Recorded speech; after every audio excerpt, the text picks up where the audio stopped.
झालंय का सगळ्यांचं सांगा मग.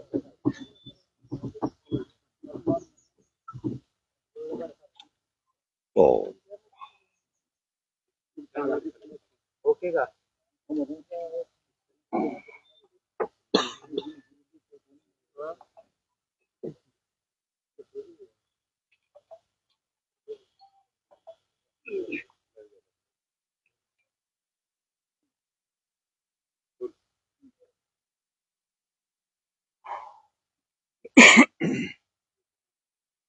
करायचं ओके.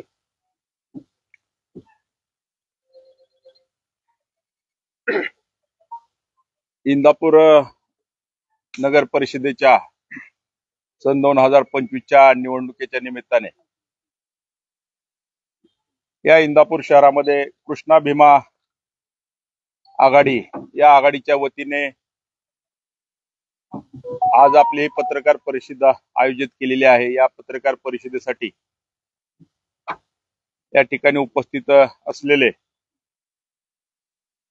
कृष्णा भीमा विकास आघाडीचे नगराध्यक्ष पदाचे उमेदवार सन्माननीय प्रदीपदादा गारटकर, या आघाडीचे नेते प्रवीणजी माने आणि या ठिकाणी उपस्थित असलेले सर्व पत्रकार बंधू यांचं मी या ठिकाणी स्वागत करतो। आपल्या सर्वांनाच माहिती आहे की इंदापूर नगर परिषदेची निवडणूक आता वेग धरू लागली आणि इंदापूर नगरपालिकेमध्ये या निवडणुकीमध्ये पहिल्यांदाच असा प्रयोग होतोय की विकास आघाडीच्या वतीने अनेक पक्ष संघटना एकत्रित आल्या आणि त्यांनी कृष्णा भीमा विकास आघाडीच्या वतीने एक चांगले उमेदवार देण्याचा प्रयत्न या निवडणुकीमध्ये केलाय आणि नगराध्यक्ष पदासाठी विशेषतः जे आपले मार्गदर्शक आणि या शहराचे जिल्ह्याचे ज्येष्ठ नेते प्रदीपदादा गारटकर यांची उमेदवारी कृष्णा भीमा विकास आघाडीच्या वतीने ज्यावेळेस पासून डिक्लेअर झाली आणि प्रत्यक्ष फॉर्म भरला तेव्हापासून खरं तर या उमेदवारीला आणि या विकास आघाडीला प्रचंड मोठ्या प्रमाणात सर्वसामान्य लोकांतून पाठिंबा मिळायला लागला। त्याचबरोबर या आघाडीमध्ये भारतीय जनता पक्ष असेल, राष्ट्रवादी काँग्रेस पक्ष, शरद पवार हे असतील, त्यानंतर शिवसेना उद्धव बाळासाहेब ठाकरे हा पक्ष असेल आणि इतर विविध संघटना, राष्ट्रीय समाज पक्ष यांनी पाठिंबा दिलाय। या पक्षांनी तर पाठिंबा दिलाच, परंतु अनेक संघटनांनी सुद्धा पाठिंबा दिला आणि प्रदीपदादा गारटकर आणि या कृष्णा भीमा विकास आघाडीला आज एक नव्याने या ठिकाणी पाठिंबा मिळत आहे, तो म्हणजे शिवसेना शिंदे गट। या शिवसेनेचा पाठिंबा सुद्धा या कृष्णा भीमा विकास आघाडीला आज या ठिकाणी आपल्याला मिळत आहे। त्याबद्दल मी शिवसेनेचे प्रमुख आदरणीय एकनाथ शिंदे साहेब यांचं या ठिकाणी आभार मानतो, स्वागत करतो आणि हा पाठिंबा आज इथं देण्यासाठी जाहीरपणे या आघाडीला आणि या उमेदवारांना सर्व उपस्थित असलेले शिवसेनेचे तालुक्याचे अध्यक्ष सन्माननीय रामचंद्र जामदार साहेब या ठिकाणी उपस्थित आहेत। त्याचबरोबर पुणे जिल्ह्याचे उपप्रमुख अण्णासाहेब काळे हेही शिवसेनेचे या ठिकाणी उपस्थित आहेत। विजय पवार साहेब तालुका समन्वयक आहेत, हे शिवसेनेचे या ठिकाणी उपस्थित आहेत। त्याचबरोबर या कृष्णा भीमा विकास आघाडीला आज मनसेचे जिल्हा सचिव रामभाऊ काळे साहेब यांनी पाठिंबा दिलाय, तेही या ठिकाणी उपस्थित आहेत। आणि या सर्वांचं मी कृष्णा भीमा विकास आघाडीच्या वतीने, आमच्या सर्व नेते मंडळीच्या कार्यकर्त्याच्या वतीने त्यांचं स्वागत करतो, त्यांचे आभार मानतो।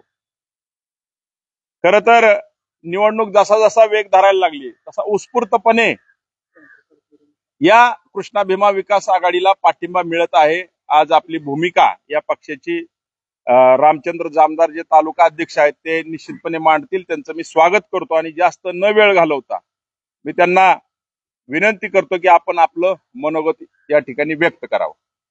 प्रथम सर्वांना जय महाराष्ट्र. आमचे मुख्य नेते एकनाथभाई शिंदे यांच्या मार्गदर्शनाखाली व आमचे पुणे जिल्ह्याचे नेते विजय बापू शिवतारे यांच्या सूचनेनुसार आम्ही कृष्णा भीमा विकास आघाडीला पाठिंबा जाहीर करत आहे. तरी येणाऱ्या भविष्य काळामध्ये एकनाथभाईकडे नगर विकास खातं आहे. त्या माध्यमातून उद्याची निवडणूक झाल्यानंतर सत्ता परिवर्तन तर 100% होणार आहे. आपले कृष्णा भीमा विकास आघाडीचे नगराध्यक्ष पदाचे उमेदवार प्रदीपदादा गारटकर यांच्या नगराध्यक्ष निवडीनंतर माननीय एकनाथभाई शिंदे यांनी सांगितलेलं आहे की जेवढा निधी इंदापूर शहराला लागेल तेवढा निधी नगर विकास खातं देण्यास तयार आहे आणि त्या माध्यमातून आम्ही वरिष्ठांच्या सूचनेनुसार कृष्णा भीमा विकास आघाडीला पाठिंबा जाहीर करीत आहे.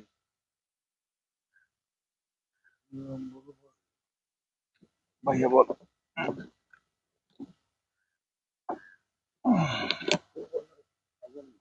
बोला. बसून बोललो ओळख सांग. मी रामभाऊ काळे मनसेचे जिल्हा सचिव. मला एवढंच म्हणायचं, दादांचं कर्तव्य भयंकर म्हणजे कठोर पद्धतीने दादांनी भरपूर कामं केलेली. दादा जिद्दीने पक्ष निवडून पक्षाची कामं बी व्यवस्थित केली. दादाला या वेळेस सुद्धा दादा प्रचंड मतांनी तुम्ही येणार आहे. तुम्हाला आज मी ग्वाही देतो मनसेतर्फे, तुम्ही प्रचंड मताने तुमची आघाडी होणार आहे. किती बी आता लढू द्या, त्यांनी नोटाचा पाऊस पडू द्या, पाठिंबा आमचा मनसेचा तुमच्या दिला. तुम्हाला प्रचंड मताने तुम्ही निवडून येत असता, हे आम्हाला ग्वाही देतो तुम्हाला. एवढं बोलून माझी भाषण बंद. नमस्कार. आज इंदापूर सार्वत्रिक पंचवार्षिक नगरपालिकेच्या इलेक्शनच्या अनुषंगानं आज कृष्णा भीमा आघाडीच्या वतीनं या पत्रकार परिषदेसाठी उपस्थित असलेले सर्व पत्रकार बांधवांचे मी मनापासून आभार व्यक्त करतो. या पत्रकार परिषदेला कृष्णा भीमा विकास आघाडीचे अधिकृत उमेदवार सन्माननीय प्रदीपदादा गारटकर या ठिकाणी उपस्थित आहेत. उमेदवार म्हणून मी त्यांचंही स्वागत करतो. आणि माझ्या अगोदरच आता ज्यांनी इथं आपल्याला मार्गदर्शन केलं ते शिवसेनाचे तालुक्याचे प्रमुख शिंदे गट यांचे रामचंद्रजी जामदार साहेब हे तालुका अध्यक्ष म्हणून शिवसेनेचे इंदापूर तालुक्याचे काम पाहतात.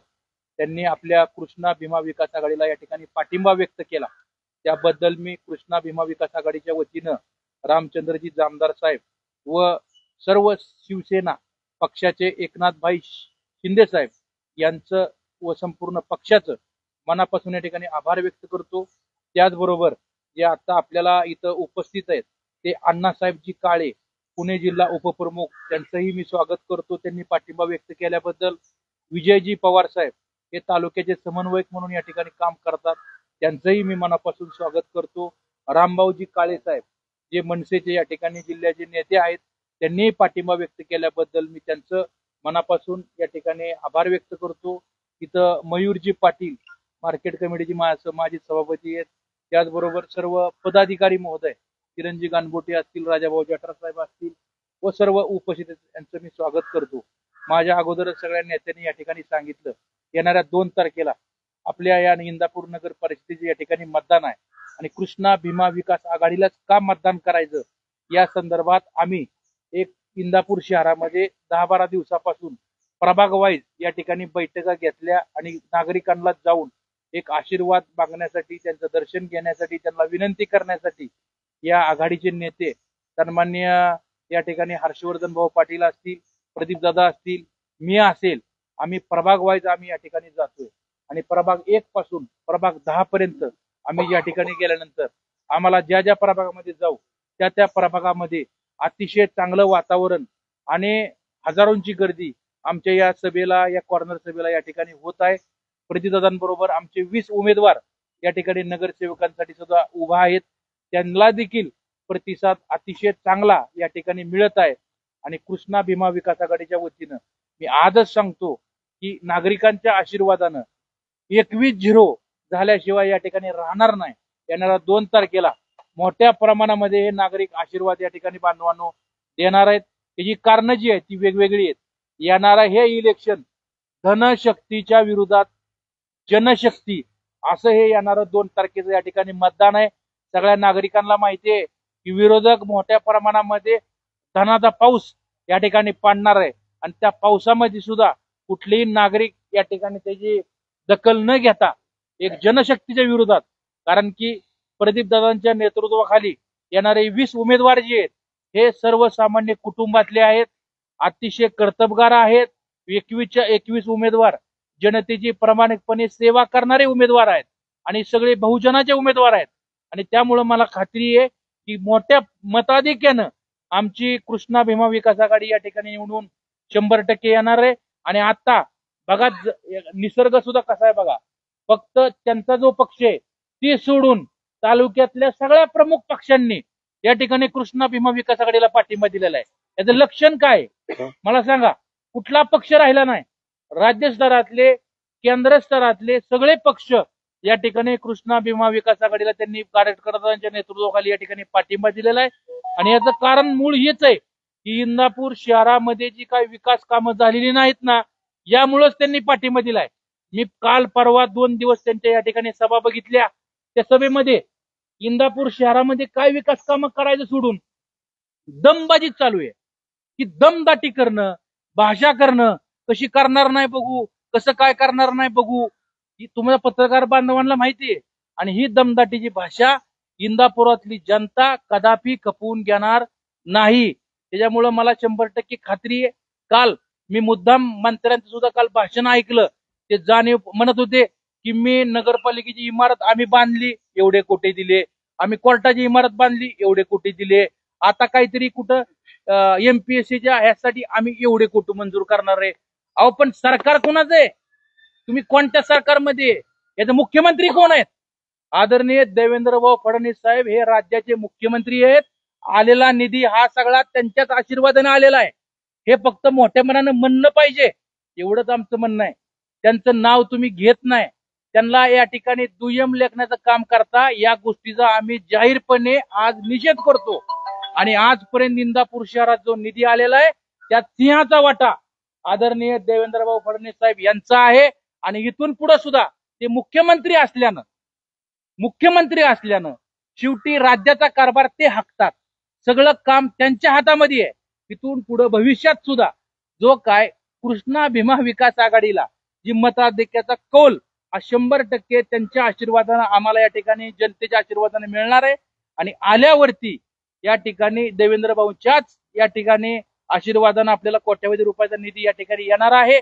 परंतु या वक्तव्याचा मी प्रथमतः या ठिकाणी निषेध व्यक्त करतो की देवेंद्र फडणवीस साहेबांचा सिंहाचा वाटा हा इंदापूर शहराच्या विकासामध्ये आहे. आणि येणारा सुद्धा जर निधी आणायचा असेल तर त्यांचाच वाटे राहील. आणि त्यांच्याच जोडीला या ठिकाणी एकनाथभाई शिंदे सुद्धा आता इथं त्यांचे प्रमुख इथं बसलेत. आणि त्यांनी आता सांगितलं की त्यांच्या सूचनेनुसार शिवसेनेचे एकनाथभाई शिंदे साहेब यांच्या सूचनेनुसार आज रामचंद्रजी जामदार साहेब या ठिकाणी पाठिंबा देत आहेत. शेवटी तालुक्याचे प्रमुख हे वरून सूचना दिल्याशिवाय कुणीही पाठिंबा देणार नाही. आणि आमच्या कृष्णा भीमा विकास आघाडीला सगळे पक्ष बघा, मनसे आला, शिवसेना दोन्ही गट आले, रासप आला, RPI आला, त्यानंतर छोट्या मोठ्या इतर आघाड्या आल्या. की सगळे आघाड्या एकत्रित याचं कारण काय की इथं सगळे लोक या ठिकाणी विकास कामं करू शकतील हा ठामपणे या ठिकाणी विश्वास आहे. काही लोक म्हणली काल भाषण दमदाटी करण्यामध्ये की यांनी असं केलं, त्यांनी तसं केलं, ईदभर लाकूड ईदभर थपली. अरे काही असू द्या, तुम्ही किती लोकांना रोजगार दिला? माझं आव्हान आहे की ती जी आमच्या आपल्या कुणाच्या एक आघाडी दादा म्हणजे ह्याच्या बाबतीत ती बोलतात, तर तुम्ही किती लोकांना रोजगार दिला हे त्यांनी जाहीर करावं. आणि त्यांनी जर रोजगार दिला तर आम्ही त्यांचं जाहीरपणे स्वागत करू, आभार मानू, त्यांना काय सहकार्य लागलं ती सुद्धा आम्ही करू. शेवटी राजकारण हे राजकारणापुरतं मर्यादित ठेवलं पाहिजे, याच्यामध्ये कुठलंही काय ओढलं नाही पाहिजे. आणि नोकरी देणं हे पुण्याचं काम असतं. आणि इनडायरेक्ट ही तालुक्यामधलं या ठिकाणी आपण म्हणतो उलाढाल इन्व्हेस्टमेंट आणि इथल्या लोकांना रोजगार देणं आणि इथल्या बाजारपेठ नोकरी येणं इन्व्हेस्टमेंट येणं, त्यामुळं बाजारपेठ या ठिकाणी वाढत असते. इथल्या बाजारपेठेला त्याचा फायदा होत असतो आणि ती आम्ही येणाऱ्या काळामध्ये करू. हर्षभाऊंच्याही माध्यमातून इथं अनेक संस्था त्यांनी उभा केल्या. त्या संस्थेच्या माध्यमातून अनेक लोकांना रोजगार दिला. त्यांच्या संस्थे माध्यमातून इथं चांगल्या पद्धतीनं बाजारपेठेला सुद्धा फायदा होतो. त्याच पद्धतीनं सोनाई परिवाराच्या माध्यमातून सुद्धा शेतकरी पूरक व्यवसाय या सोनाई ग्रुपचे आहेत आणि त्या माध्यमातून आदरणीय सोनाई परिवाराचे अध्यक्ष दशरथदादा माने यांच्या मार्गदर्शनाखाली आम्ही सर्वजण काम करतो. आज हजारो लोकांना रोजगार मिळवून दिला का नाही दिला? इथल्या तरुणांना रोजगार मिळवून देऊन थांबलो नाही. इथले 5 लाख फार्मर हे सोनाई ग्रुपच्या या ठिकाणी सगळ्यांच्या सहकार्यामुळे या ठिकाणी अवलंबून आहेत आणि त्यांच्याच आशीर्वादाने येणाऱ्या काळामध्ये आम्ही पुढे जाणार आहे. असे त्यांचे किती व्यवसाय, किती लोकांना रोजगार दिला हे त्यांनी या ठिकाणी सांगावं. टीका टिप्पणी करणं, पुन्हा आरोप करणं सोपं असतं, परंतु एखाद्याला मदत करणं ही खूप मोठी अवघड गोष्ट असते. ती त्यांनी करावं, त्याचं आम्ही मनापासून या ठिकाणी स्वागत करतो. आणि प्रदीप दादांवर इथल्या नागरिकांचा खूप मोठा विश्वास आहे आणि आजच मी सांगतो की इंदापूर शहराच्या आशीर्वादानं, व्यापाऱ्यांच्या सगळ्यांच्या आशीर्वादानं इंदापूर नगर परिषदेमध्ये नगराध्यक्ष म्हणून आणि 21च्या 20 नगरसेवक हे त्यांच्या आशीर्वादामुळे 21-0-100% होणार आहे याची सुद्धा खात्री मी आज देतो. त्यांच्या पायाखालची वाळू या ठिकाणी सरकल्यामुळं सत्तेचा गैरफायदा घेऊन कशा पद्धतीने नाहक या ठिकाणी आमच्या कृष्णा भीमा आघाडीवर आरोप करणे, दमदाटी करणे, अहो त्यांची भाषा म्हणजे दमदाटीच आहे की आता आम्ही भरतच्या मागं आलोय, मग आता बघू काय करायचं, अमुक काय करायचं. ही सत्य आहे, म्हणजे माझं काय खोटं ह्याच्यामध्ये नाहीये. पण आम्ही मात्र या सर्व मतदारांकडे नम्रपणे जाऊ, मतदान मागू, उमेदवारांचं काम सांगू आणि आम्हाला जनतेचा जो कौल असेल तो आमच्या आघाडीच्या सगळ्या नेत्यांना या ठिकाणी मान्य असेल आणि आम्हाला 100% खात्री की जनतेचा कौल हा कृष्णा भीमा विकास आघाडीलाच या ठिकाणी येणाऱ्या 2 तारखेला राहणार आहे. त्यामुळं मी जास्त काय बोलत नाही. आणखी काय देऊ, पुढे बोलायचंच आहे. ज्या वेळेस ते काय आम्हाला बोलतील त्यावेळेस आम्ही त्याला उत्तर 100% चांगल्या प्रकारे देऊ, हे सुद्धा आज पत्रकाराच्या या ठिकाणी परिषदेच्या माध्यमातून मी आपल्याला सांगतो. आणि आपण सर्वजण शिवसेनेचे रामचंद्रजी आमदार साहेब व त्याचबरोबर मनसेचे नेते, मनसेचे पक्षानं पाठिंबा दिल्याबद्दल मी कृष्णा भीमा विकास आघाडीच्या वतीनं त्यांचा आभार व्यक्त करून माझे 2 शब्द संपवतो. धन्यवाद.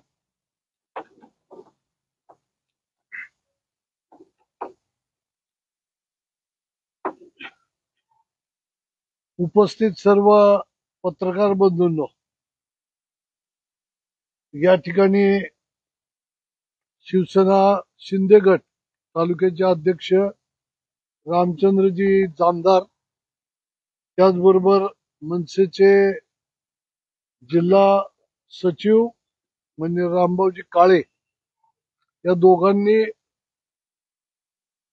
कृष्णा भीमा विकास आघाडीच्या या विकास आघाडीला नगरपालिका निवडणुकीमध्ये पाठिंबा दिला. त्याबद्दल मी सर्वप्रथम यांचे नेते आदरणीय उपमुख्यमंत्री माननीय एकनाथजी शिंदे साहेब आणि त्याचबरोबर सन्माननीय मनसेचे नेते सन्माननीय राज ठाकरे साहेब यांचं या ठिकाणी आणि या दोन्ही तालुक्याचे अध्यक्ष यांचं या ठिकाणी मनापासून आभार व्यक्त करतो.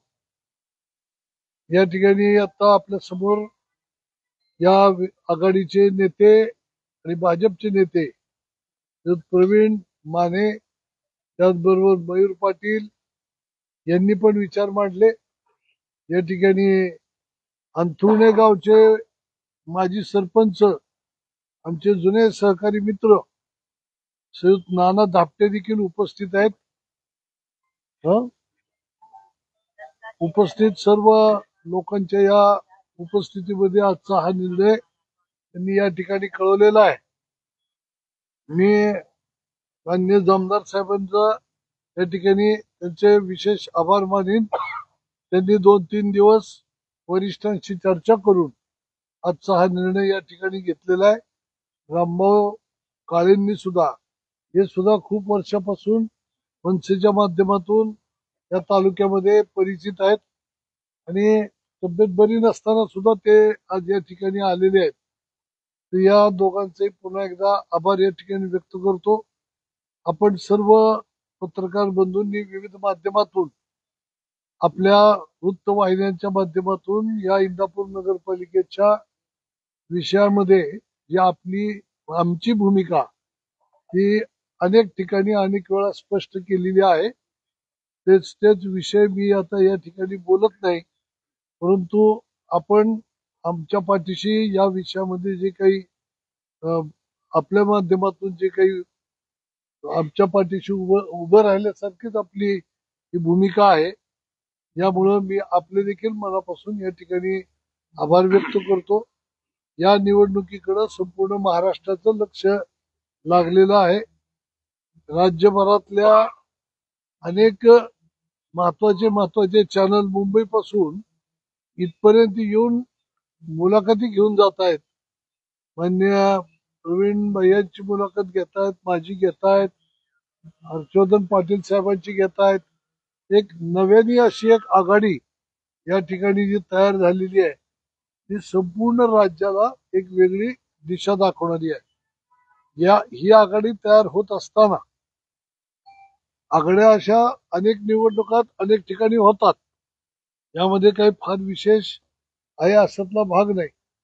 पण या तालुक्यामधली ही जी कृष्णा भीमा विकास आघाडी आहे ही काही नाविन्यपूर्ण आहे. ती यासाठी आहे की टोकाचे मतभेद असलेले दोन आम्ही नेते या ठिकाणी एकत्र येतोय. यामध्ये युतीचेही पक्ष यामध्ये येत आहेत. युतीमधले असलेले भाजप, शिवसेना हे प्रमुख पक्ष यामध्ये येत आहेत आणि त्याचबरोबर महाविकास आघाडीत असलेले सुद्धा महत्वाचे पक्ष या युतीमध्ये सामील होत आहेत. याचा अर्थ लोकभावना या तालुक्यातली असलेली लोकांच्या मनामध्ये काही प्रक्षोभ आहे. हा प्रक्षोभ आपण ओळखावा आणि येणाऱ्या काळामध्ये आम्हाला सहकार्य करावं. हे लोकांचा प्रक्षोभ ओळखून आम्हाला सहकार्य करावं. तो लोकांचा प्रक्षोभ कशामुळे आहे, काय आहे हे आपण सर्वांना माहिती आहे. या निवडणुकीच्या निमित्तानं हे 250-300 नगरपालिका राज्यात होत आहेत. पण या नगरपालिकेच्या निवडणूक इंदापूरच्या नगरपालिकेकडे एवढं लक्ष लागण्याचं कारण अजून एक महत्वाचं कारण आहे की पक्ष संघटना मोठी का अर्थकारण मोठं या विषयावरती विविध राजकीय पक्षाच्या उच्चस्तरीय समित्यांमध्ये मी उपस्थित केलेला हा प्रश्न फार वेगानं याची चर्चा संपूर्ण राज्यभर होते अशी परिस्थिती आहे. मी एक संघटनात्मक काम केलेला कार्यकर्ता आहे. जे प्रभाव जो वाहतोय राजकारणाचा गेली 45 वर्ष मी जवळून पाहतोय. ती वेगवेगळी वळणं घेत हा जो काही राजकीय पक्षाचा विविध संघटनाचा जो प्रभाव वाहतो यामध्ये अनेक बदल होत गेले. हे बदल होत असताना ज्या पद्धतीनं या तालुक्यामध्ये एक नवीन इक्वेशन जोडण्याचा प्रयत्न केला गेला त्या विषयावरती एक चीड निर्माण होऊन या ठिकाणी एक ही आघाडी नव्यानं स्थापन झाली की जी आघाडी ही नाविन्यपूर्ण सगळ्या लोकांना वाटते. म्हणून या ठिकाणी सर्वच जनतेचं लक्ष या असलेल्या उद्याच्या निवडणुकीकडे लागलेलं आहे. आणि मला खात्री आहे की उद्याच्या 3 तारखेचा जो निकाल असेल, इंदापूरकर जनतेने घेतलेला जो निर्णय असेल ते उभ्या महाराष्ट्राला एक वेगळी दिशा देणारा ठरेल एवढं मला या ठिकाणी खात्रीनं सांगायचं वाटतं. तुम्ही असं म्हटलं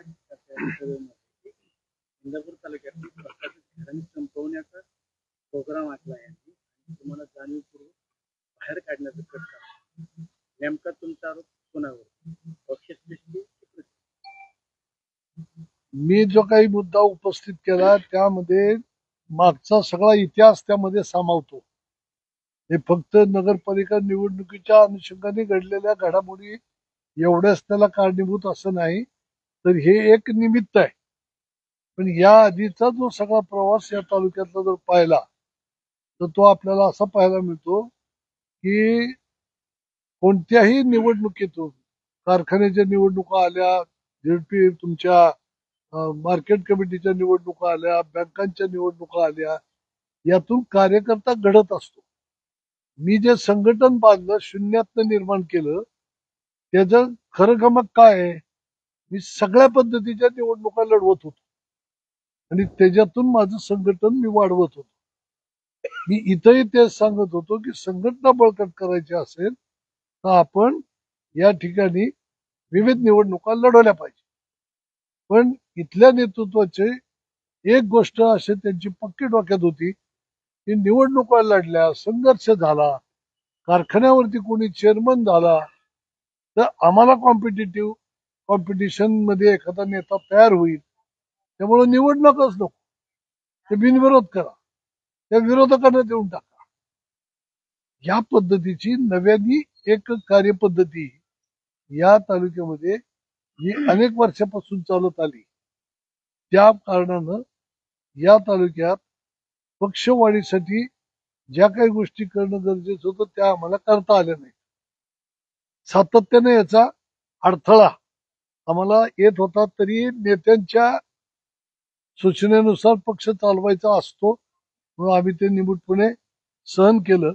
पण यामधून अतिशय चांगले चांगले कार्यकर्ते की मी 2000च्या आधीपासून, मी 95 पासून या तालुक्याच्या राजकारणामध्ये सक्रिय आहे. मी पहिली निवडणूक 95ला लढवली होती. त्याच्या आधीपासून मी 2-4 वर्ष तयारी करतोय. तर 90-91च्या दशकापासून या तालुक्याच्या राजकारणामध्ये मी सक्रिय सहभाग माझा आहे. तर यामध्ये पक्ष वाढवण्याकरता, संघटना वाढवण्याकरता जे पण काय करायचं ते मी सांगत आलो. पण इथल्या नेतृत्वाने ते कायम त्यांच्या पद्धतीनं ते बरोबर ते सगळे विषय हाणून पाडले. कधीच कुठला कार्यकर्ता मोठा होऊ दिला नाही. कार्यकर्त्याच्या मागं बळ कधी उभं करावं असं त्यांना कधी वाटलं नाही. आता नगरपालिकेच्या निवडणुकीमध्ये पहा, आमचं म्हणणं होतं की आपलं ज्यांनी पहिल्यापासून काम केलेलं आहे, की ज्या कार्यकर्त्यांनी अनेक वर्ष राष्ट्रवादीचं काम केलंय आणि तुमचे खास आहेत, गारटकरचे खास नाही, तुमचे खास आहेत, अशा कार्यकर्त्याला तुम्ही ताकद द्या, त्याला तुम्ही या ठिकाणी उमेदवारी म्हणून पुढे आणा. प्रत्येक जण वेगळ्या अँगलने बघतो. तुमचं सगळ्यांचा अँगल राजकारणात या नगरपालिकेच्या निवडणुकीत गारटकरचा काही इंटरेस्ट होता, अशी काही खोट्या बातम्या प्रसिद्धीला आल्या. मी जाहीररित्या अनेक ठिकाणी बोललो की मी आणि माझ्या परिवारातलं कोणी उमेदवार नाही. मी सामान्य कार्यकर्त्याची 4-5 जणांची नावं दिलीत, यापैकी कोणी करा, आणि त्याच्याही पुढे जाऊन उघड राजकारण सांगून टाकतो. या शहरामध्ये मराठा समाजाचं प्राबल्य आहे, इथं मराठा समाजाचा उमेदवार देऊ की जेणेकरून या तालुक्याचा जो धनगर मराठाचा जो संघर्ष आहे तो संघर्ष कमी होईल आणि भरणे मामांना जो काही तो त्रास आहे तो त्रास कमी होईल. भरणे मामांनी मराठा समाजाला न्याय दिला हा एक मेसेज तालुक्यामध्ये जाईल. धार्मिक जातीवादाची तेढ कमी होईल आणि त्यामध्ये पक्षाचेही काम वाढेल. या हेतूनं मी जी काही 4-2 नावं ही पुढं करत होतो, ही मराठा समाजातली सगळी नावं होती. अमर गाडेचं नाव होतं, बाळासाहेब ढवळेचं नाव होतं, माळुंजकर साहेबांचं नाव होतं आणि ओबीसीतला अनिल राऊताचं पण नाव होतं. अशा पद्धतीची नावं पुढे केलेली होती की कुणालाही आपण हे द्या की सामान्य कार्यकर्ता सुद्धा यात आपण सहज निवडून आणू. आणि मला तो कॉन्फिडन्स होता की या भाजपच्या असलेल्या नेत्यांनी आणि शरदचंद्र पवार साहेबांच्या राष्ट्रवादीच्या नेत्यांनी म्हणजे हर्षवर्धन पाटील साहेबांनी मला चर्चा करून सांगितलं होतं की आम्ही उद्याच्या नगरपालिकेच्या निवडणुकीत तुम्ही द्याल त्या उमेदवाराच्या पाठीशी उभा राहणार आहे. राजकारणाचा भाग म्हणून नाही, त्यांचं काय ते असेल, कारण काय मला माहित नाही. त्या दोघांचा तो वाद असेल, शहा परिवाराचा त्या नेत्यांचा, तो काही माझ्यामुळे लागलेला नाही. मी भांडण त्यांचं लावलेलं नाही, माझं त्याच्याशी काही संबंध नाही. पण त्यांनी जर मागच्या वेळेला साधं एक लॉजिक आहे, हे ताकद लावली नेत्यांनी, निवडून आणलं आणि निवडून आणल्यानंतर तो उमेदवार जर म्हणला मी तुमच्या ताकदीमुळे नाही आलो, मी माझ्या पैशावरती निवडून आलो, स्वाभाविकपणाने कुठल्याही राजकीय नेत्याला वाईटच वाटणार. आणि त्या कारणानं त्यांनी जर जाहीर भूमिका ही घेतली की एखादी असते राजकारणामध्ये पुढं मागं करण्याची, की आम्हाला या निवडणुकीत भाग घ्यायचा आहे, तो तुमच्यासाठीच घ्यायचा आहे, तो उमेदवार सोडून तुम्ही कुठल्याही उमेदवाराला उमेदवारी द्या आणि कुठल्याही तुमच्या चिन्हावरती तुम्ही लढवा, तरी सुद्धा आम्ही तुमच्या पाठीशी येतो, असं 2-4 वेळा सांगितल्यानंतर या नेत्यांशी मी बोलणं केलं होतं. आपण जर अशा पद्धतीचं या 4 पैकी एखाद्याला उमेदवारी दिली, तुम्ही ठरवा कोणाला द्यायची, मला सगळे सारखे. आणि इकडं लक्षही द्यायची गरज नाही, निवडणूक बिनविरोध करतो. ही सगळी ताकद एका बाजूने उभी राहिली असती तर निवडणुकीत कोणी उभं राहिलं असतं, सगळ्या गावाचा ताण कमी झाला असता. अनेक कार्यकर्त्यांमध्ये जे जीवाभावानी एकत्रितपणे राहिलेले आहेत, त्यांच्यामध्ये आज जे इच्छेविरुद्ध काम करण्याची, इच्छेविरुद्ध काही गोष्टी करण्याची जी त्यांना या ठिकाणी गरज पडली नसती आणि सगळ्याच गोष्टी सोयीच्या झाल्या असत्या, पण स्वतःच्या राजकारणासाठी काय यातनं साध्य करायचं होतं, तर एखाद्या गावामध्ये जर गारटकरची एवढी ताकद जर वाढली तर उद्या गारटकर आपल्याला काय आव्हान निर्माण करतो की काय, अशी जर व्यर्थ भीती की हे मी कधीच दाखवलेलं नाही. मला जर समजा विरोधच करायचं म्हणलं तर मी त्यांच्यापाशी राहून उघड विरोध केला असता. मी एकही विषय तुम्ही मला दाखवून द्या की त्यांच्या निर्णयाच्या विरोधात मी निर्णय घेतलाय. नाही कारखाना लढायचा, नका लढू द्या. नाही मार्केट लढायची, नका लढू द्या. नाही बँक लढायची, नका लढू द्या. असंख्य खरेदी विक्री संघ नाही लढायचा, नका लढू द्या. त्यांनी निर्णय घ्यायचे, मी ऐकायचे. कारण वरतून आम्हाला सूचना अशा होत्या, त्या तालुक्याचा आमदार हा तो त्या तालुक्यामधल्या सगळ्या गोष्टी ठरवेल, त्याच्या पाठीशी पक्ष संघटनेने उभं राहायचं.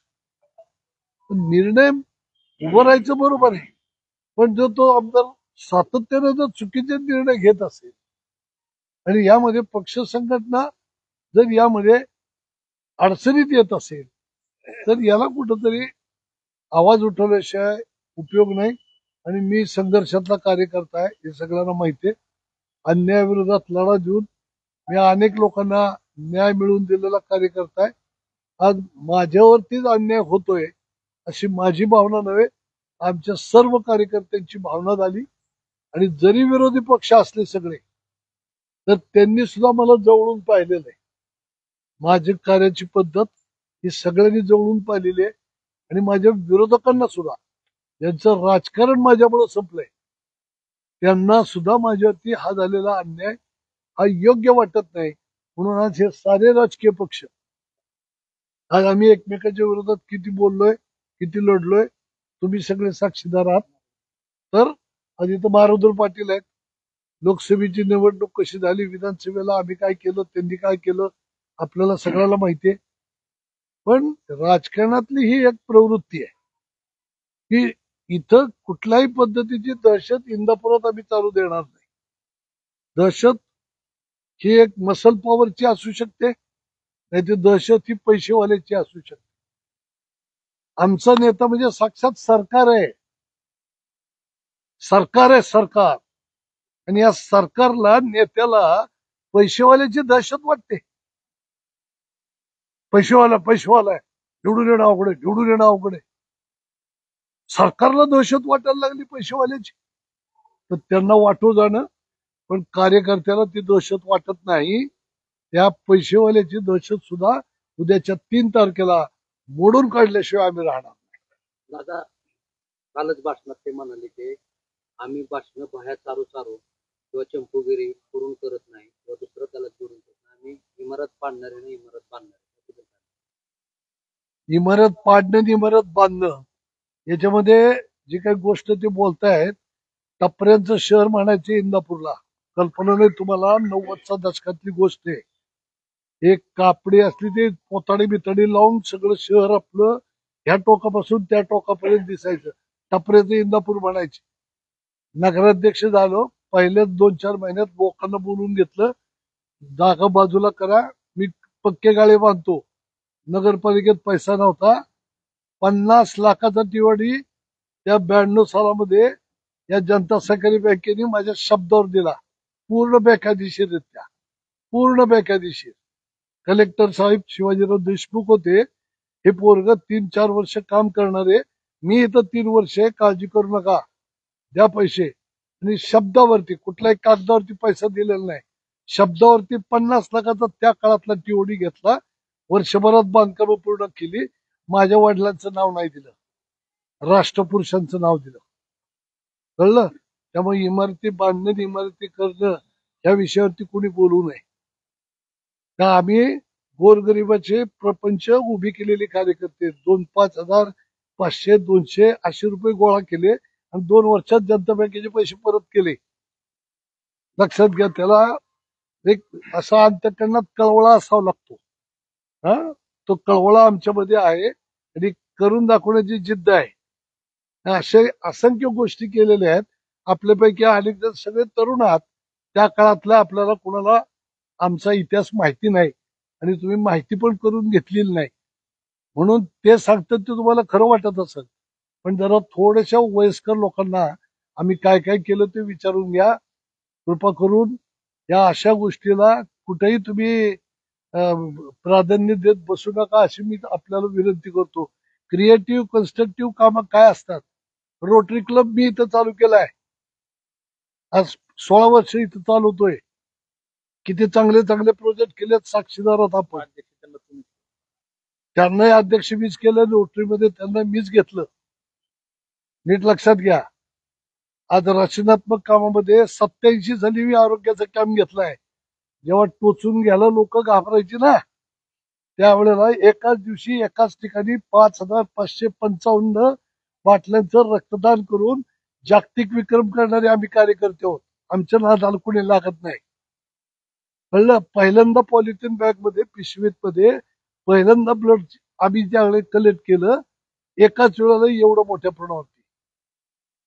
तेव्हा वेळ घेतलेली लोक आहे आम्ही. आम्ही जर एखादी गोष्ट ठरवली करायची तर आम्ही काही करू शकतो, हे प्रत्येकाने लक्षात ठेवा. म्हणून मी आताही सांगतोय, नगराध्यक्ष सहाय्यता कक्ष मी करणार. नगरपालिकेचा, नागरिकांचा, सरकारचा त्यात पैसा घेणार नाही. CSR फंड आणणार आणि त्यामधून इंदापूर शहरातल्या गोरगरीब लोकांची जी काही आरोग्याचे प्रश्न असतील, मोठमोठे ऑपरेशन, त्याच्यातले जे खर्च आहेत, हे सगळे खर्च आम्ही त्या फंडातनं करणार. जसं तुम्हाला शहरामध्ये तो फंड कॉर्पोरेशन मध्ये दिसतो, तो नगरपालिकेत कुणी केला नाही, पण मी इथं तो करून दाखवणार. असे अनेक उपक्रम आहेत, हे आमच्या डोक्यात आहेत, ते आम्ही प्रत्यक्षात राबवून दाखवणार. त्यामुळं अशा पद्धतीनं. दुसरं मला विचारायचं तुम्हाला की कुठल्याही प्रश्नावरती बाजारपेठ बंद होते, व्यापाऱ्यांना आवडतं काय? तुम्ही व्यापाऱ्यांचं नेतृत्व करता, हा, पुढचं शटर बंद करता, मागचं दार चालू ठेवता. तुम्हाला मागचं दार आहे, बाकीच्या गोरगरीब व्यापाऱ्यांना मागचं दार नाहीये. त्यांचा प्रपंच त्यामध्ये अडचणीत येतो. आणि कुठल्याच व्यापाऱ्याला अशा पद्धतीचे बंद आता परवडणारे नाही. का? व्यापारीचे प्रमुख म्हणतात, व्यापाऱ्याचे सगळे मालक म्हणतात. कधी उभा राहता का त्या प्रश्नावरती व्यापाऱ्यांच्यासाठी? आम्ही उभा राहू शकतो. आमची ती हिंमत आहे, आमची ती ताकद आहे. ते व्यापारी आम्हाला, आम्ही व्यापारी नाही, आम्ही कार्यकर्ते आहोत. आम्ही कार्यकर्ते आहोत आणि सर्वसमावेशक आहोत. छोट्या मोठ्या जाती धर्म सगळे आमच्या सोबत आहेत. त्यामुळे प्रत्येकाला समजावून घेऊन, त्याच्या अडचणी लक्षात घेऊन, त्याला योग्य दिशेनं घेऊन जाण्याचं काम या शहरात जर कोण करेल तर आमच्यासारखे कार्यकर्ते करतील. हे दुसरं कोणालाही जमणार नाही. आणि फक्त नगरपालिकेत जाऊन तिथली सत्ता राबवणं, ही सत्ता ही सेवेचं साधन आहे. ते जर सेवा करायची असेल तर तिथं ते असलेलं प्रशासन आहे, त्याच्यावरती हुकूमत ठेवावं लागते, अंकुश ठेवावा लागतो. आणि तो अंकुश किती मोठा मनुष्य असला, पैशावाला असला, तो अंकुश ठेवू शकत नाही. त्याला संघटनेची ताकद लागते, बळ लागतं. नाहीतर ते प्रशासन तुमच्यात फूट पाडतं, नगरसेवक नगराध्यक्षांमध्ये फूट पाडतं आणि त्यांचा कार्यभाग साधतं. गावाचं नुकसान होतं आणि गटातटाचं राजकारण नगरपालिकेपासून सुरुवात होतं. या सगळ्यात एक वाक्यता ठेवण्याचं काम आम्ही जेवढं चांगल्या पद्धतीने करू शकतो दुसरं कोणी करू शकत नाही. तिथं आमच्या प्रतिष्ठेसाठी आम्ही लढत नाही. आज अनेक काही दुर्घटना घडल्यात गावात. स्वच्छतेची तुम्ही सर्टिफिकेट आणली, पुरस्कार आणले, पैसे देऊन आणले असं लोक म्हणतात. आज पांढऱ्याच्या गटारामध्ये 2 माणसं गटरीत पडून मेली. मी राजीनामा दिला असता. लाज वाटते मला की माझ्या गावामध्ये गटारात पडून माणूस मरतो. अरे आपल्या घरातला कोणी मेला तर तुमची काय अवस्था होईल. 7 पिढ्या विसरणार नाही तुम्ही आपल्या माणसाचा मृत्यू कसा झाला. हा, कोण जबाबदारी याला. स्वच्छतेच्या गप्पा मारता. ती उदाशीची विहीर आहे 40 फुटीला. मुलांची शाळा, हायस्कूल, कॉलेज, सगळी मुलं तिथून पास आउट होतात, जातात येतात. तरुण मोटरसायकली जोरात मारतात. त्याला कठडा नव्हता, त्याच्यात पाणी वरनं सगळं कचरा ढीक कागद पडलेत. एखादं जर खाली गेलं तर प्रेत वरती सुद्धा येणार नाही, कळणार पण नाही तो बुडून कोण मेले का नाही. किती वर्ष मागे लागलो. कोर्ट कचेरी चालू आहे. कोर्ट कचेरीवाल्याचं त्याला सांगितलं तुझं ती कोर्ट कचेरी बाजूला राहू दे, तिथं माणसं मरतील. आणि तो कठडा मी बांधून घेतला. हे सेन्सिटिव्ह पण असावं लागतो. नुसतं राजकारण काय करताय, आणि काय त्या नगरपालिकेत जाऊन मोठं राजकारण करणार आहे. आणि नव्हती आमच्याकडे नगरपालिका, कुठं आमचं राजकारण बंद झालं. हा, त्यामुळं पैसेवाल्याची प्रतिष्ठा आहे आणि आमच्यासारख्या कार्यकर्त्याला काय प्रतिष्ठा नाही काय. ह्या गोष्टी ज्या आहेत, या गोष्टी या शहरातली लोक कधी विसरणार नाहीत, ती कायम लक्षात ठेवा. त्यामुळं या शहरामध्ये जर काही चांगलं झालं तर आम्हाला जितका आनंद होतो का दुसऱ्याला होत नाही. या शहरात जर वाटोळं झालं तर आम्हाला जेवढं दुःख होतं तेवढं दुसरं कोणाला होत नाही. आम्ही सतत जागरूक असणारे कार्यकर्ते आहोत. इथं कोरोना, धर्मसंकट प्रत्येक बघितलं, सगळ्यांनी अनुभवला. त्या काळामध्ये 9 व्हेंटिलेटर आम्ही ओढून ताडून इथं आणले. अनेक रेमडेसिवीर साठी पुणे ठाणे प्रवास करत फिरायचो. बारामती, अकलूज, इकडं तिकडं सगळीकडे ते रेमडेसिवीर. पुण्यात सुद्धा काय हॉस्पिटलला जिथे इंदापूरचे पेशंट आहेत तिथं वाटत यायचो. आम्हाला त्याच्यात कोरोना झाला, आम्ही सिरियस झालो होतो तरी थांबलो नाही. आणि प्रसंग जेव्हा उभा राहतो तेव्हा जो कार्यकर्ता समाजाच्या साठी मदतीला येतो याच्याविषयी कोणी काही बोलतच नाही. अशा पद्धतीनं जर राजकारण पुढे चालत राहिलं तर बंधूंनो, संघटनेच्या माध्यमातून कार्यकर्ता हा समाजाच्या सेवेला येणार नाही. तुम्हाला उद्याच दिसतं, मला 10 वर्ष पुढचं दिसतं. अशी जर परिस्थिती उद्याच्या 10 वर्षांनी आली तर इथं अराजक माजेल. समाजाने संघटनेच्या कार्यकर्त्याला किंमत ही दिलीच पाहिजे आणि नेत्यांनी सुद्धा संघटनेचा आदर राखलाच पाहिजे. जर कार्यकर्ता चुकत नाही असं मी म्हणत नाही, चुकतो, पण इथं स्पष्टपणे चर्चा करून ठरवलं पाहिजे, बोललं पाहिजे. ज्या संघटनेच्या दौऱ्यावरती तुम्ही आमदार, तुम्ही मंत्री, आणि तिथं गेल्यावरती तुम्ही कसंही वागवणार, याला राजकारण म्हणत नाही. राजकारण करताना अंतःकरण उदार ठेवलं पाहिजे. एकदा तुम्ही निवडून आला तर सगळ्याला कवेत घेऊन चालता आलं पाहिजे, त्याला म्हणायचं राजकारण. आजही आमच्याकडे कोणी येतो कुठलंही ऑपरेशन घेऊन, त्याने माझं काम केलं का नाही विचारत पण नाही. काल एका ठिकाणी बसलो तर ते म्हणलं, दादा तुम्ही माझं मोठं बायपासचं ऑपरेशन केलं. मी ओळखतच नाही.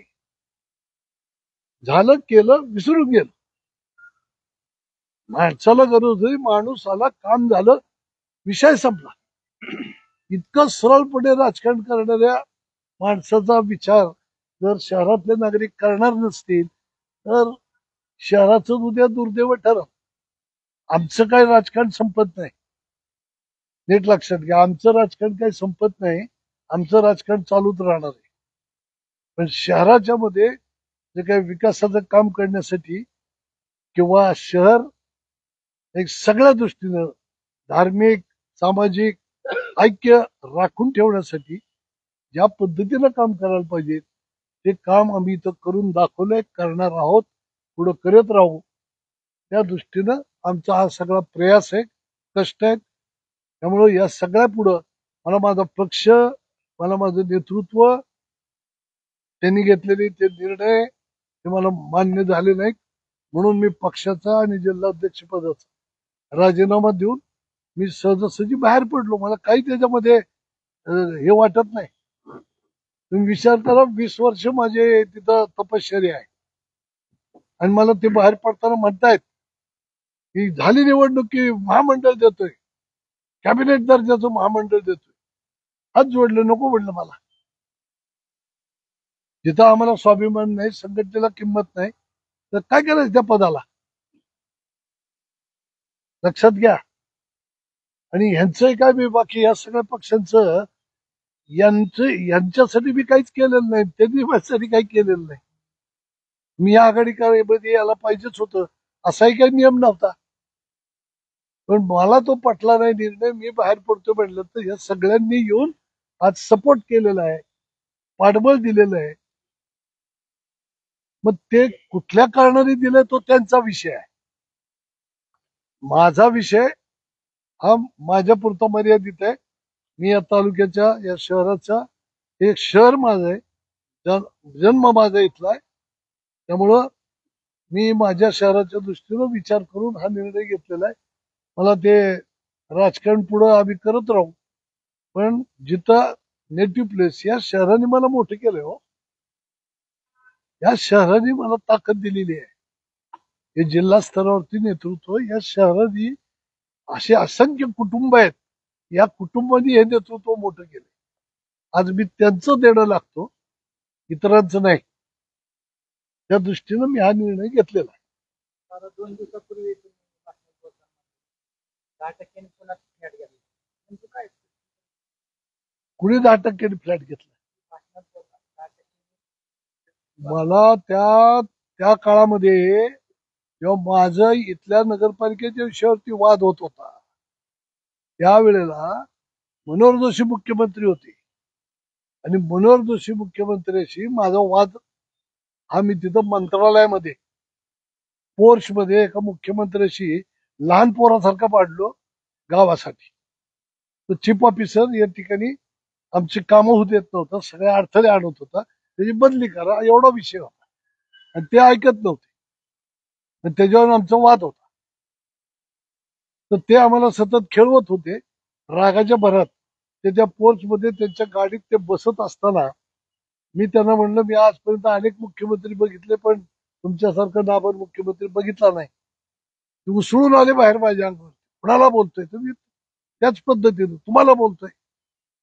लहान पोरासारखं भांडण मुख्यमंत्र्याशी मंत्रालयात करणारा मी कार्यकर्ता आहे.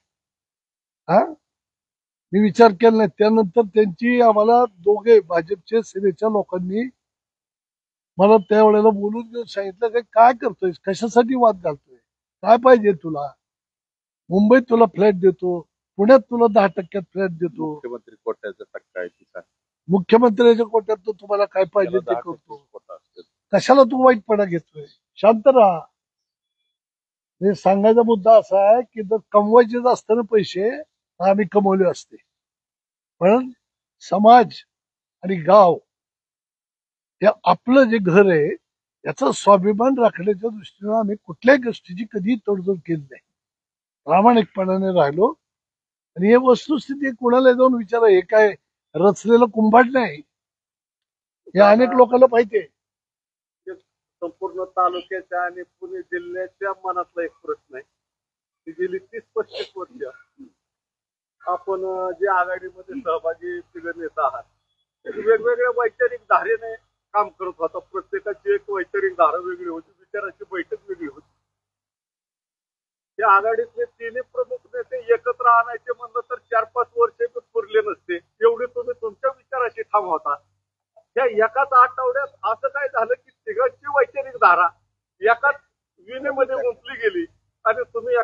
नेमका वरती आला? त्याचं एक कारण आहे की मी मगाशी सांगितलं की या तालुक्यामध्ये गेली 45 वर्ष मी कार्यरत आहे आणि मी करत असलेली सेवा कार्य ही सगळी मंडळी पण राजकारणामध्ये गेली 40-45 वर्ष आहेत. यांचे पिताजी मानेदादा असतील, हर्षवर्धन पाटील साहेब असतील, ही सगळेच मंडळी तालुक्यातली आम्हाला पाहत आलेली आहेत. आता जर सांगायला गेलो तर काय इतके विषय सांगता येतील, सेवेच्या अनेक गोष्टी सांगता येतील. हा हे सगळ्या गोष्टी आम्ही आजपर्यंत प्रामाणिकपणाने केलेल्या आहेत. हे या मंडळीने पाहिलेले आहेत. आणि अन्यायाविरोधात संघर्ष हे तर माझा आवडता विषय. मी कुणाकुणासाठी तो संघर्ष केलाय हे या समाजाने पाहिलेलं आहे, अनुभवलेलं आहे. लक्षात घ्या. एक उदाहरण सांगेन. या सराटी गावात एक मिसाळ आणि खरात या दोन कुटुंबाला गावाच्या बाहेर फेकलं होतं. पण ते माझे नव्हते, ते राष्ट्रवादीचे होते. ते इथं उपोषणाला बसले होते. ते माझ्याकडे आले. मी त्यांच्या पाठीशी उभं राहिलो. त्या काळात गावातल्या तालुक्यातल्या सगळ्या असलेल्या दलित वस्तीत गेलो. मिटिंग घेतल्या, सभा घेतल्या, समाज गोळा केला, दलित समाज. आणि सगळ्यात मोठा दलित समाजाचं नेतृत्व माझ्या नेतृत्वाखालचा मोर्चा त्या विषयासाठी झाला. हा आणि आव्हान दिलं पोलिसला, म्हणलं आम्ही जाऊन यांचं पुनर्वसन करू. तर पोलीसच घाबरली आणि आम्हाला इथं ताब्यात घेतलं आणि पोलिसांनी जाऊन त्यांचं पुनर्वसन केलं. आज त्यातला एक खरात हा ग्रामपंचायतीचा सदस्य आहे. आपल्यासाठी बाप किरकोळ आहे, महत्व आपल्या दृष्टीनं शून्य, कारण आपल्याकडं सेन्सेशन नाही. कळलं का?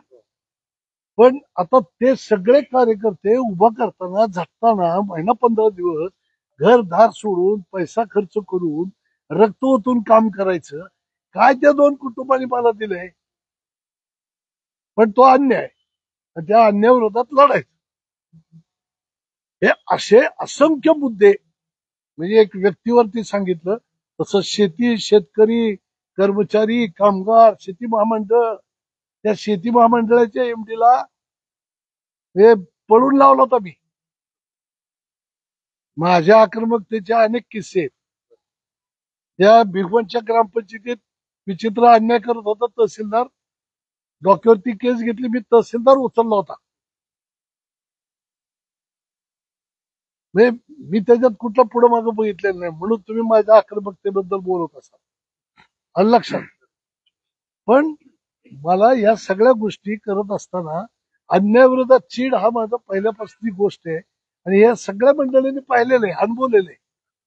म्हणून तुम्ही जे म्हणता हे माझ्या पाठीशी का आले, आज माझ्यावरतीच अन्याय होतोय अशा पद्धतीची भावना या सगळ्यांमध्ये निर्माण झाली, विशेषतः माझ्या कार्यकर्त्यांमध्ये झाली. कार्यकर्ता अस्वस्थ झाला आणि कार्यकर्ता मला असं म्हणाला, प्रत्येक पक्षाचा कार्यकर्ता अस्वस्थ झाला की गारटकरनी विरोधकांना तर काही दिलं नाही, पण सगळ्याच पक्ष संघटनेतल्या कार्यकर्त्याला स्वाभिमान दिला आणि राजकारणापुरतं राजकारण केलं. आम्ही कधी व्यक्तिगत दुश्मनी कुणाची ठेवली नाही. निवडणूक झाली, मला ज्यांनी मी नगरपालिकेत ज्यांना घरनं बोलवून कामाला लावलं ती पोरं माझ्या विरोधात निवडणुकीत नाचली. मी नगराध्यक्ष असताना त्या पोरांना एक शब्दाने बोललो नाही, कधी वाईट वागवलो नाही. याच्यावर विचार करा माझी काम करण्याची. आणि नंतर लोकसभा निवडणुकीनंतर सगळ्याला बरोबर घेऊन जाण्याची भूमिका. मी पराभव पचवलेला मनुष्य आहे. विजय पचवता मला आलेलं नाही, पण मी पराभव पचवलेले. एवढं पराभव पचवून सगळ्या लोकांनी मला पाहिलेलं आहे. त्यामुळे कधी कुणाला आपण वेळ वाकडं बोललेलं नाही. जे काही बोललो ते मुद्द्याच्या आधारे बोललेलं आहे, विषयाच्या आधारे बोललेलो आहे. हे या कारणानं हा एक अन्याय जो होतोय तो कार्यकर्त्याला सहन झाला नाही. त्यांनी माझ्यावर दबाव आणला की असं असेल तर तो पक्षही नको, काहीच नको. इतरही पक्षाच्या लोकांनी तीच भूमिका आम्हाला सांगितली, आपण स्थानिक आघाडी करू. आणि यामध्ये आघाडीला सगळे तयार झाले. दादा निवडून आल्यानंतर कमळ का गाड्या? निवडून आल्यानंतर जेडपी पंचायत समितीची निवडणूक आहे. ह्या निवडणुकीमध्ये हाच प्रयोग होणार आहे, लक्षात आलं. आणि त्यानंतरच्या काळामध्ये मी राजकारणात थांबायचं का नाही तो माझा विषय चाललाय. आलं का लक्षात? राजकारणातच थांबायला नको, कारण ते इतकं गाणेरडं झालंय की ज्याच्यासाठी जीव लावायचा, हा आपला प्रपंच उधळायचा, आणि त्यांनीच अशा पद्धतीनं आपल्याशी वागायचं कपट करून, त्यापेक्षा राजकारण न केलेलं बरं. घरी बसू, आनंदाने राहू, समाजात चार चांगली लोक आहेत त्यांना प्रोटेक्ट करत राहू, त्यांना मार्गदर्शन करत राहू. पुढची जी तरुण पिढी आहे त्यांना त्यांच्यावर संस्कार करत राहू. कशाला राजकारण करायचं? दादा, एक शेवटचा प्रश्न आहे माझा. इंदापूर तालुक्याचे लोकप्रतिनिधी नेहमीच सांगतात चौफेर विकास केलाय, रस्त्याचा केला, सगळ्याचा. मागील काही वर्षात इंदापूर शहराचा राजकीय, सामाजिक, शैक्षणिक, सांस्कृतिक, कला, क्रीडा या सर्व क्षेत्रात विकास झालाय का अधोगती झाली? काय ह्या सगळे विषय सगळ्यांच्या समोर आहेत. त्यात मी त्याच्यामध्ये सांगणं नको काय आहे? काय क्रीडा क्षेत्राचा विकास आहे? हा, त्यांनी तिथं सांगितलं ते क्रीडा संकुल झाले, मोठमोठे साप तिथे फिरतात. हा, विकासाला पैसा आणला, गाव खणून ठेवले, अख्खर रस्ते आधी झालेले ते खणले, मध्ये ड्रेनेज टाकले. मी आता आपल्याला काही माहित नाही, विचारायला गेलो, म्हणलं काय आहे? तर ते म्हणले हे ड्रेनेजचं काम चाललंय. मी म्हणले हे ड्रेनेज मध्ये टाकलंय, ही कडेची गटर, कडेचं घरातलं पाणी कसं जोडायचंय? तर ते म्हणले परत खणून जोडायचे. मग म्हणले ह्या इस्टिमेट मध्ये काय? तो विषय नाही म्हणले. म्हणजे आता ते रस्ते खणले, परत त्याला रस्ते परत करायचे आणि कडेचे गटर परत त्याला जोडायला परत एकदा खांदायचे आणि परत एकदा रस्ते करायचे. हा विकास चालू आहे. हा प्रशासनाला याच्याशी काय घेणं देणं आहे का? हा, या अजितदादा जसं पैसे आणते, विकासाचे काम करते, तर पहाटेच्या 6ला जाऊन उभं राहते, पाहिजे तसं काम करून घेते. इथं दिसलं का तसं तुम्हाला कधी? त्यामुळे विकास कशासाठी असतो ते तुम्ही लक्षात घ्या. दादा, ह्याच प्रश्नाला लागून आहे, सरस्वती नगर मध्ये प्रभाग 9 मध्ये 800 कोटीच्या वर निधी दिला, विकास केला म्हणतात. अकलूज, सराटी, अमुक कुटुंब भागातले लोक बघा येतील भविष्यात. तेथील महिला त्यांनी काल प्रश्न उपस्थित, आम्हाला 15 वर्षापासून गुडघ्यावर चिखलात जावं लागतं. ते रस्त्याने जाताना जो काही दिसतो तेवढा विकास त्या ठिकाणी झालाय. आतमध्ये तुम्ही जाऊन फिरून आला तर तुमच्या लक्षात येईल किती विकास झाला. लाईट लावले म्हणजे काही सगळा प्रकाश पडला असं होत नाही. आलं का लक्षात? तो प्रकाश दूरवर नेण्यासाठी विकासच नीट करावा लागतो. तर तो अजून विकास म्हणावा असं झालेला नाही, अर्धवट विकास आहे. विकास अजिबातच झाला नाही असं मी म्हणणार नाही. विकास झाला, पण तो अर्धवट आहे. तो पूर्णत्वाला न्यायचं काम आम्हीच करणार. दादा, तुम्ही म्हणता की राजकारण थांबायचं विषय आहे. दुसरीकडे कालच जानकर साहेब म्हटले की नगराध्यक्ष होणार आणि आमदार पण तुम्हाला करणार. जानकर साहेबांची भावना आहे. तो मनुष्य संघटनात्मक कामात तो पुढे आलेला आहे आणि ज्याला संघटना कळते त्याला आमच्याबद्दलच्या आमच्या भावना कळतात. असं आहे. नगरपालिकेने साक्षी लावलेली आहे, अतिक्रमण केले, शासन नियमानुसार साक्षी लावला असं तिथं म्हणतात. त्याच्यावर काय तुमची प्रतिक्रिया आहे? कायदा जो नगरपालिकेवरतून जो येतो तो जशाच्या तसा राबवला जातो का? ते खूप काही गोष्टी आहेत त्यावेळची जी बॉडी आहे त्या बॉडीनी या ठिकाणी हे करायला पाहिजे होतं की नाही ही बाबा ही शास्ती आम्ही लागू करणार नाही. काय केलं असतं शासनाने? काय बॉडी बरखास्त केली असती? आहेत का उदाहरणं तुमच्या पुढे अशी कधी? नगरपालिकेने शासनाचं ऐकलं नाही म्हणून बॉडी बरखास्त केली? ऐच्छिक विषय, ते ऐच्छिक विषय आहे. व्यापारी तत्वाची माणसं भांडवल वाढवण्याचा कायम प्रयत्न करतात, पण भांडवल विकासासाठी पाहिजे ना, तर दुसरीकडनं उभं करा ना. या आपल्या शहरातल्या गोरगरीब लोकांच्या तिथं घरचा पैसा कशाला ओढायचा? विकासाचे फंड आणण्यासाठी पुणे, मुंबई, दिल्ली पळा ना. हा, प्रयत्न करा. दिसले का कधी कलेक्टर ऑफिस पर्यंत? इथलं कधी घर सोडायचं नाही, दुकान सोडायचं नाही. कोण बघतंय? 24 तास आपण हेच सांगते, 24 तास कॉम्प्युटरवरती बसलेले आहेत वगैरे. बसा ना तुम्ही, पैसे कमवा ना, आमचे काय ना नाही. तुम्ही मोठे झाला, आम्हालाही आनंद आहे. पण याचा अर्थ असा नाही ना की तुम्ही मोठे व्हायचे आणि राजकारणात आम्हाला अक्कल शिकवायची. हा, त्याच्यासाठी जसा कार्यकर्ता काम करतो तसंही करा आणि भरपूर पैसे कमवा, काही अडचण नाही. तुमच्या पैशावरती कोणी जळत नाही इथं. चुकीचा काहीतरी गैरसमज तुमचा होतोय, आलं का लक्षात? आम्ही या गोष्टीमध्ये समाधानी असलेले कार्यकर्ते आहोत. त्यामुळं पैसा हा फॅक्टर महत्वाचा नाही. राजकारणात पैशाचं ज्या पद्धतीनं आज हे चालतंय त्याला आमचा विरोध आहे. पैसा कमवण्याला विरोध नाही, परत सांगतो. नाहीतर चुकीचा काहीतरी मेसेज देऊन मोकळं होता. समाजाला काय दरिद्री करायचं का असलं काहीतरी कुणी म्हणू नका. निवडून आल्यावर सगळ्यात पहिलं कोणतं काम करणार आहे? उत्सुकता आहे मला मतदार म्हणून. निवडून आलं तर पहिलं काम या नागरिकांच्या डोक्यावरची बसलेला शास्ती आणि ते असलेला कर व्याज जे आहे ना, ते कसल्याही परिस्थितीत पहिलं 0% करून टाकणार. हे पहिलं काम करायचं. आणि नंतर बाकी विकास कामं तर सगळीच करायची. जुनं शहर आणि नवीन शहर हे दोन्ही गोष्टी आहेत. ते जुनं शहर कसं आपल्याला वाढवायचंय, ते आहे ते कसं सुंदर करायचंय, आणि वाढीव शहरामध्ये काय कमी आहे काय जास्त आहे. आता वाढीव शहरामध्ये काय आहे, आता रिंग रोड टाकला.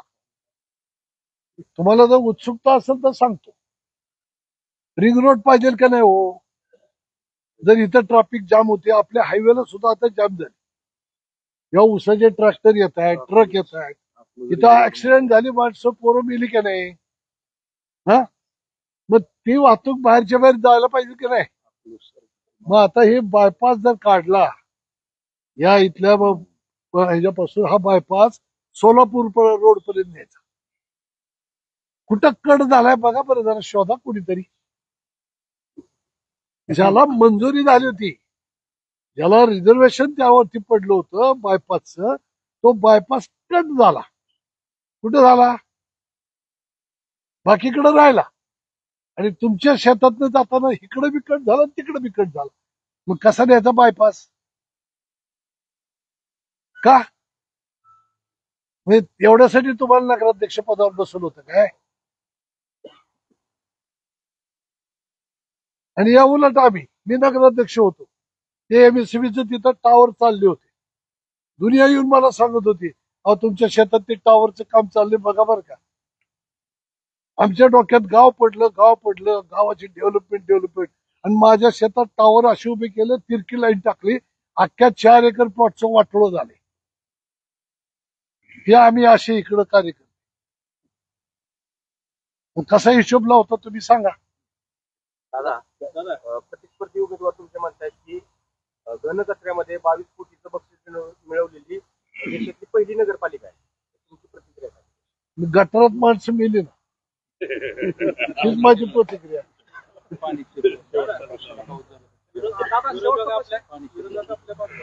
आणि जाऊन बघा ना तुम्ही कुठेही, काय स्वच्छतेचं तुम्हाला ती दांडोरा पिटताय, काय स्वच्छता आहे. एकच प्रश्न विचारा. विरोधक आपल्या भाषणामध्ये वारंवार उल्लेख करतात की इंदापूर शहर भयमुक्त करायचं आहे. तो मनापासून भय आहे. भयमुक्त आम्हीच करू शकतो, नीट लक्षात घ्या. त्याच्यासाठी भोगलंय, त्याच्यासाठी सोसलंय, स्वतःच्या अंगावरती घेतलंय, कळलं का? माहिती करता सांगतो, फक्त इंदापूर नाही, त्या तालुक्यात सुद्धा आम्ही सगळीकडं तेच वातावरण ठेवलंय. इथं गुन्हेगारी, दादागिरी कुणाची इथं चालू दिलेली नाही. पोलीस स्टेशन तुमच्या कोर्ट कचेरीमुळे नाही, इथली सज्जन शक्ती एकवटून ठेवली. म्हणून संघर्षाला भिवून आज गुंडगिरी सुद्धा इथं ज्या पद्धतीने आहे ती दबू नये. शेवटचं वाईट प्रवृत्तीची माणसं, नीट लक्षात घ्या. एक शेवटचा प्रश्न आहे. तालुका अध्यक्ष राष्ट्रवादीचे म्हणतात भैयासाहेब, प्रवीण भैयासाहेब, की त्यांच्याच सोनाई डेअरीचे 400 कामगारांतून विधानसभेला 90 पडली, अशांनी 20 जोराची भाषा करून. त्यांनी एकतर कसं आहे, ते दमदाटी करत आहेत एक, आणि आमचे 400 कर्मचारी आहेत. आम्ही तिथं त्या वार्डात 400 कर्मचारी आम्ही ठेवले असते तर प्रत्येक प्रभागामध्ये किती कर्मचारी असतील? हे आम्ही पुण्याचं काम केलं का? त्यांनी किती कर्मचाऱ्यांना काम केलं सांगा? त्यांनी किती कर्मचारी कामाला लावली? जाहीर करावं. त्यांनी नाही, त्यांच्या नेत्याने सांगावं. त्यांनी जाऊ द्यावं, बरोबर आहे का नाही? त्यांचं काय काम आहे, पोलीस स्टेशनच्या बाहेर काय चालतंय तुम्हाला माहिती आहे. त्यामुळे मी काय जास्त बोलत नाही. आणि हळूहळू ती जर बोलले तीही बोलू. आणि गृहमंत्री देवेंद्र भाऊ फडणवीस साहेब आहेत, ही लक्षात ठेवा. एक. आणि दुसरं, राहिला विषय मतदान किती पडलं, तर हे चुकीचं साफ मत आहे. किती मतदान पडलं हे परत एकदा बघा म्हणा. आलं का लक्षात? आणि जनतेने जी ही दिलं, कल दिला, तो आम्ही स्वीकार केलेला आहे. आलं का लक्षात? आम्ही अपक्ष असून, कोणताही मला पाठबळ नसून, सर्वसामान्य कार्यकर्त्याच्या जीवाव आणि सर्वसामान्य मतदाराच्या जीवाव 40,000 मला मताधिक्य मिळालं. त्याबद्दल मी नागरिकांचं आभार मानलेले आहेत. त्यामुळे कुणाला किती मत झालं त्यांना म्हणावं, भविष्य काळात तुम्ही ग्रामपंचायत लढवा, किंबहुना जिल्हा परिषद पंचायत समिती लढवा. तुम्हाला किती मतदान पडतंय ते आपण बघू. तुम्ही भयमुक्ताच्या विषयावर बोलला. 2 पदी ही दहशत जी आहे ना आता गावामध्ये, पैसेवालीची दहशत आहे. आणि दहशत कोण खात आहे? मंत्री खात आहेत. मंत्री कोण असते? सरकार आहे, सरकार. सरकारच पैशाची दहशत खाऊन चुकीचा निर्णय करते, संघटना मातीत घालते. ऐका, तर पैसेवाल्याची सुद्धा दहशत आम्ही संपू. हा, झाले का प्रश्न? आज इथं आज इथं वेगवेगळ्या स्थानिक चॅनल, राज्याचे चॅनल, वेगवेगळे वृत्तपत्राचे पत्रकार आणि काही स्थानिक संपादक इथं उपस्थित राहिले. आणि शिवसेनेचे प्रमुख आणि मनसेचे प्रमुख यांनी इथं उपस्थित राहून नगराध्यक्ष पदाचे उमेदवार श्री प्रदीपदादा गारटकर यांना जो पाठिंबा दिलाय त्याबद्दल आम्ही इथं जमलेले पत्रकार आणि ह्या पदाधिकाऱ्यांचा आभार व्यक्त करतो. आणि ही पत्रकार परिषद संपली अशी जाहीर करतो.